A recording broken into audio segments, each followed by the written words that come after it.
नमस्कार साथियों, एक बार फिर आपके अपने मनपसंद सैनिक अवनस भाई RS चैनल में स्वागत है।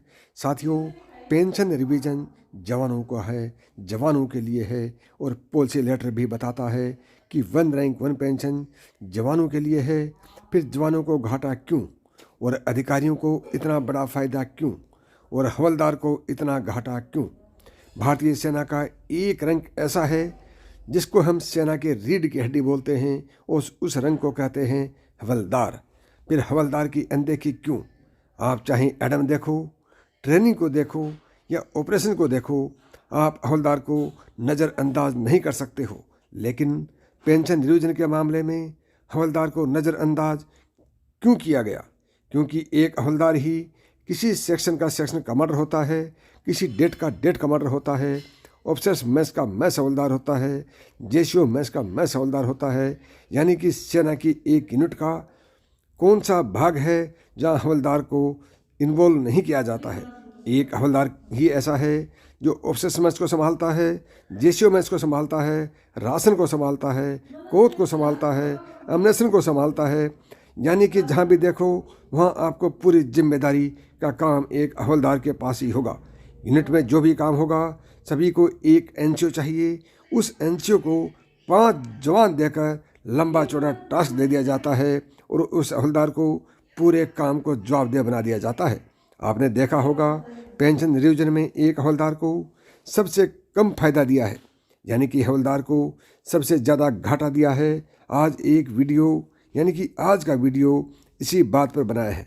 आगे और भी मैं बहुत कुछ पोल खोलने वाला हूँ। पोल खुलने से पहले यदि अभी तक आपने सैनिक अवनस भाई RS चैनल को सब्सक्राइब नहीं किया है तो अभी सब्सक्राइब करें, बेल बटन को दबाएं व ऑल को दबाएं ताकि मेरे आने वाले प्रत्येक वीडियो का नोटिफिकेशन आपको सबसे पहले मिले और आप सैनिक अवनस भाई RS चैनल से जुड़े रहें। आज मैं आपको बताऊंगा कि पेंशन रिवीजन का बेस किसके ऊपर है। मैं आपको यह भी बताऊंगा कि पेंशन रिवीजन में अधिकारियों को इतना ज़्यादा फ़ायदा व जवानों को इतना घाटा क्यों है और हवलदार को नज़रअंदाज क्यों किया गया है। और साथ ही यह भी बताऊंगा कि प्री मैच्योर वालों का इसमें क्या दोष है। इतनी सर्विस करने के बाद भी एक प्री मैच्योर वाले को नज़रअंदाज क्यों किया गया? जब 1 रैंक 1 पेंशन में आपने 20 लाख भूतपूर्व सैनिकों को फ़ायदा दिया, उसमें अब 4.5 लाख और जुड़ गए हैं। उसमें 4.5 लाख में प्री मैच्योर जाने वाले कितने होंगे? बड़ी मुश्किल से 20,000 होंगे। उनके पेट पर लात क्यों मारी? पॉलिसी लेटर में क्लियर लिखा है कि 1 रैंक 1 पेंशन जवानों के लिए है। ऑफिसर्स को 60 साल तक सर्विस करने का प्रावधान है।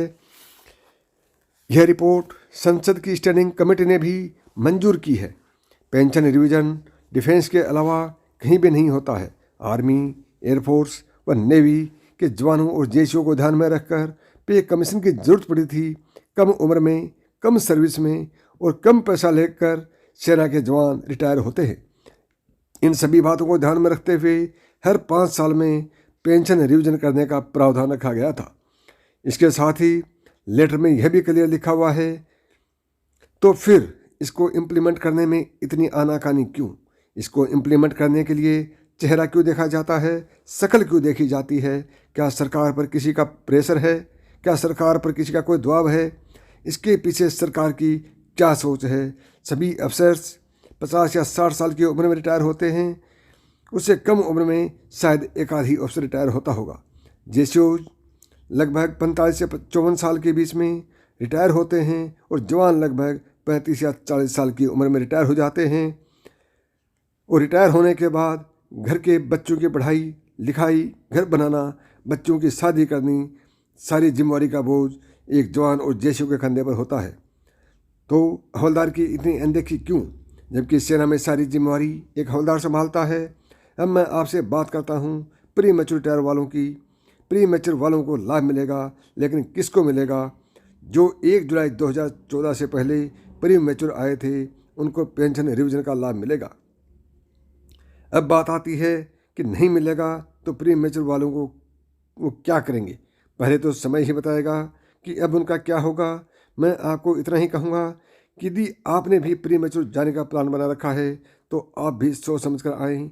आप अपना फैसला सोच समझ कर लें, कहीं आपको भी भविष्य में किसी प्रकार की यानी कि पेंशन रिवीजन के समय आपको दिक्कतों का सामना ना करना पड़े। दोस्तों, यह थी आज की बड़ी और ताज़ा अपडेट। यदि वीडियो आपको पसंद आया है तो वीडियो को ज़्यादा से ज़्यादा दोस्तों में शेयर करें, वह वीडियो को लाइक करें। वह अभी तक आपने सैनिक अवेयरनेस बाय आर चैनल को सब्सक्राइब नहीं किया है तो अभी सब्सक्राइब करें। अगले नए वीडियो के साथ फिर मिलेंगे, तब तक नमस्कार दोस्तों। Thank you. जय हिंद।